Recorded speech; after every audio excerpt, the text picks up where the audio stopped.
let's get back to it. And this game comes from 1985 World Chess Championship with Anatoly Karpov having the white pieces against scary Garry Kasparov with the black pieces.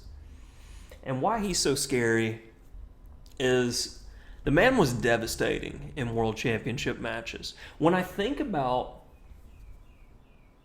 all the modern players, including our world champion Magnus Carlsen, Magnus is dominant in tournament play, and he has been for the better part of a decade now. But in World Championship matches, there's something left to be desired. I feel like with the system and the short number of games, he can kind of ride things out if need be. He mixes it up in tournaments, but he typically doesn't in the World Championship matches. Where Kasparov truly shined was in match play. Even though he did have that mishap versus Kramnik that we all know about, look at matches, the matches that he had in the Candidates tournament, as well as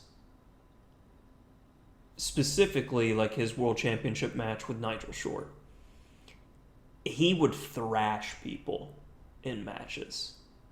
His matches are beautiful, and he would definitely take risks. And we're going to see in this game a calculated risk.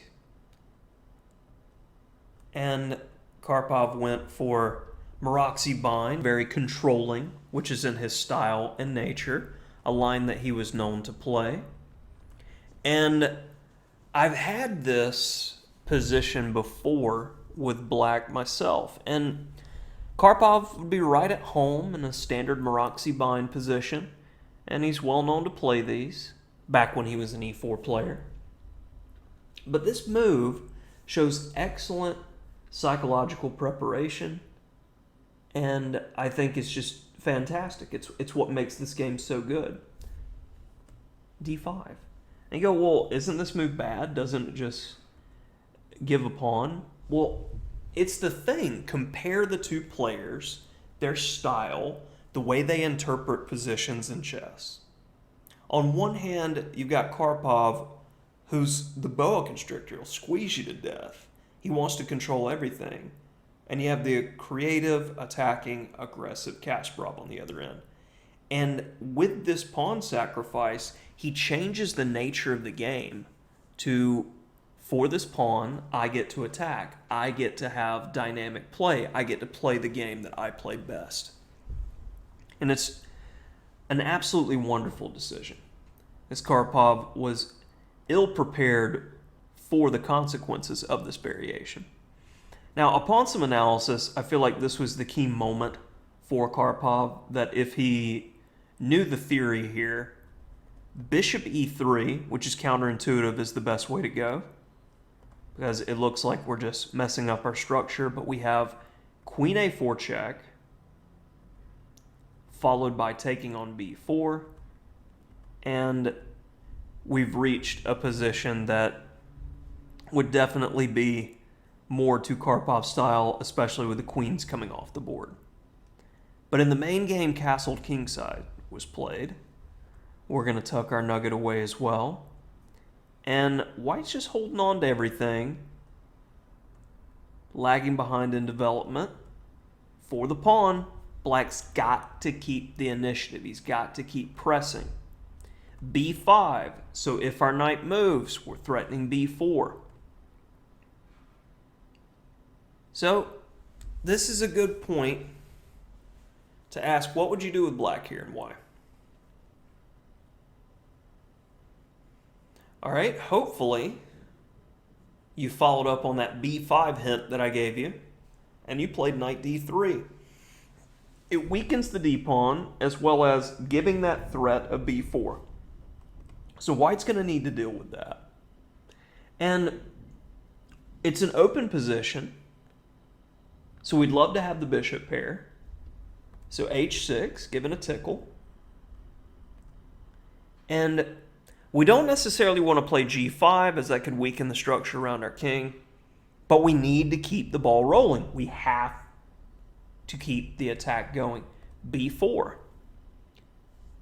Making this knight a bit awkward, but he's attacking our bishop. Can't have that. We need our pieces on the board. And notice white goes, all right, you need pieces on the board. Well, I'm going to make trades. All right, I can't avoid this trade, but I can get all of my pieces active. Activity for material, pure gambit. After b3, not looking to trade immediately. How can I keep going? Because we're down a pawn against a legendary player of chess. You're in it to win it when you play d5, and your psychology from playing d5 is not to get the pawn back. Your psychology is, I'm going all out to win. Mentality going into the game. g5 now.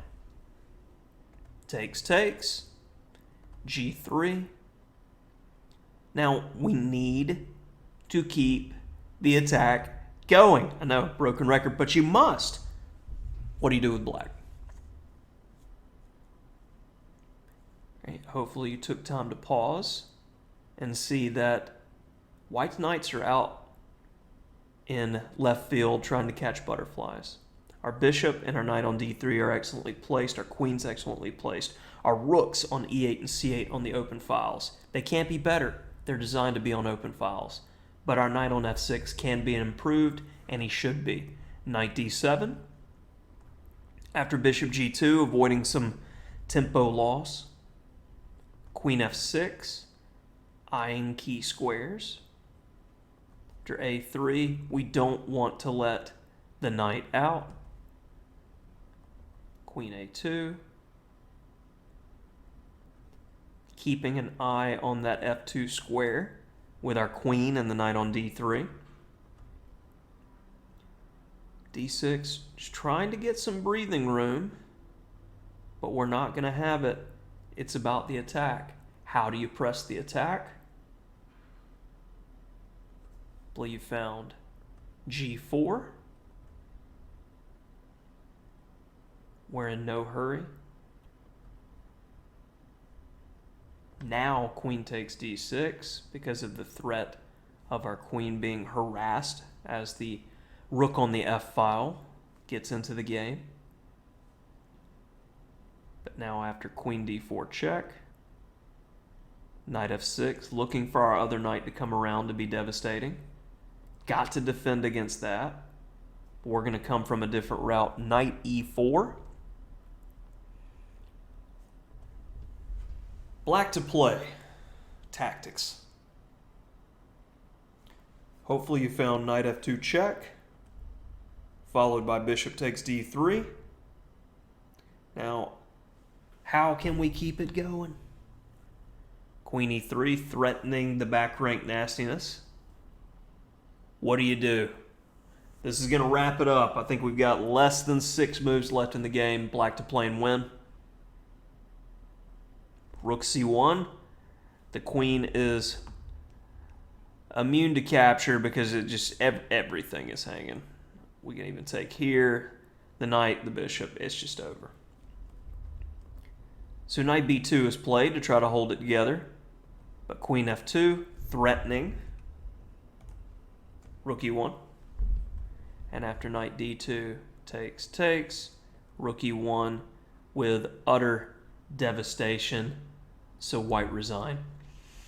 Again, the main reason that I absolutely love this game is the psychology of competition. Getting your position. And it's one thing when you're watching a rapid game or a low-stakes game in a tournament. This is the World Championship.